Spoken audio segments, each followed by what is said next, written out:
Je pense que Foucault était profondément intéressé par les questions, la question du savoir. Enfin, tous ses livres portent sur l'histoire du savoir, et l'histoire du savoir, pour lui, n'est pas hors du champ politique, hors du champ de la violence. Donc, l'idée d'une redistribution des pouvoirs et des savoirs, tel que ça a été pensé dans l'université, il y a la participation, la multidisciplinarité, il y a bien une redistribution des pouvoirs et des savoirs. Donc, ça, Foucault, ça l'intéressait profondément. Foucault a quand même eu une activité de conseiller culturel, il a toujours réfléchi sur une politique culturelle. Donc, je crois que ça l'intéressait profondément, et qu'il a certainement été profondément déçu que le mouvement étudiant soit allé aux usines si rapidement et déserté si rapidement sa base de naissance, et qu'il n'en ait surtout pas fait l'objet d'une réflexion. Et lui-même introduisait des sujets nouveaux dans son enseignement de Vincennes, la sexualité, telle que finalement il va l'écrire dans les derniers ouvrages de sa vie, hors du cadre de la psychanalyse, mais il a contribué à la création du département de psychanalyse dans cette université. Il va faire un enseignement sur Nietzsche, et Dieu sait si ensuite ça a eu de la place, Nietzsche, avec la présence de Gilles Deleuze. Donc il introduit des objets de pensée nouveaux, mais précisément sous la forme d'un discours savant.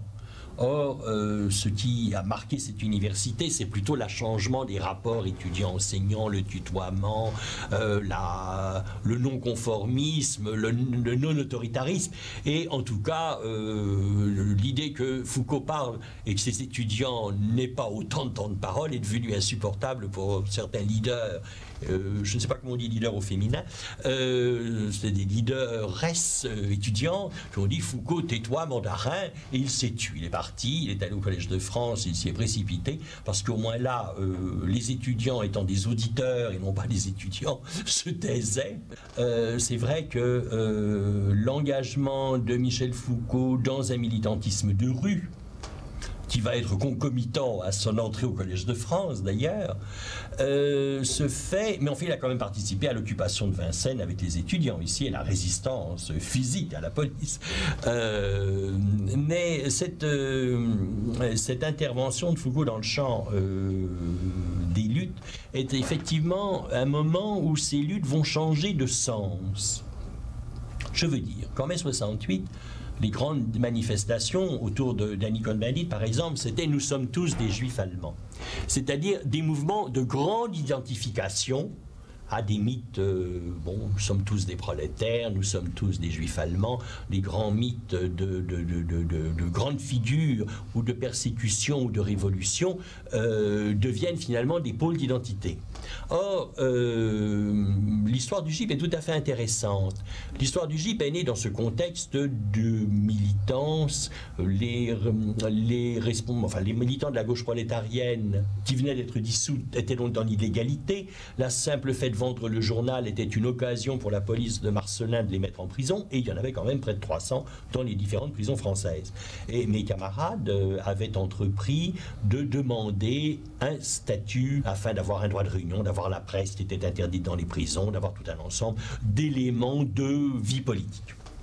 Et moi j'étais membre d'une petite cellule de la gauche prolétarienne qui s'occupait des détenus politiques, et j'avais suggéré que nous fassions une commission d'enquête sur les conditions pénitentiaires pour élargir le débat, comme il avait été fait avec Sartre autour de la situation dans les mines du Nord, avec un tribunal populaire où Sartre représentait le procureur du peuple, et où finalement des experts médecins étaient venus apporter des pièces prouvant l'état sanitaire des mineurs. Je trouvais que quelque chose du même ordre sur les prisons était souhaitable. C'est une proposition que nous faisons à Foucault et que Foucault transforme complètement.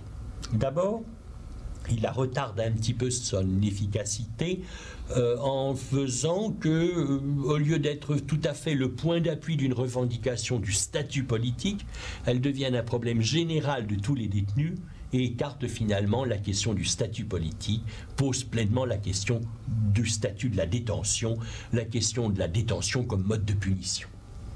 Deuxièmement, au lieu d'être une sorte de tribunal populaire, il détestait les tribunaux, populaires ou pas, tribunal populaire de la justice ou de la pénitentiaire, il propose que ce soit un mouvement social avec des détenus, des anciens détenus, leurs familles, et que ce soit une prise de parole des détenus. Si bien qu'au lieu d'être tous des détenus et de parler à leur place, on va progressivement s'effacer pour que ce soit les détenus eux-mêmes qui prennent la parole, et qu'on ne propose, nous, aucune réforme, rien, mais que eux prennent la parole dans un champ où ils ne l'avaient absolument pas, et que leur parole devienne finalement le principe à partir de quoi quelque chose est pensable à transformer éventuellement, mais eux seuls le proposeraient.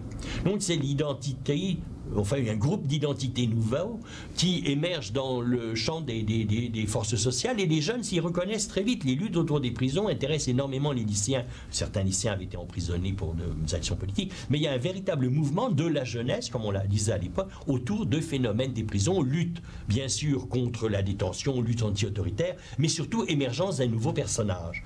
Or c'est à peu près à la même époque qu'émerge le mouvement féministe, le mouvement homosexuel.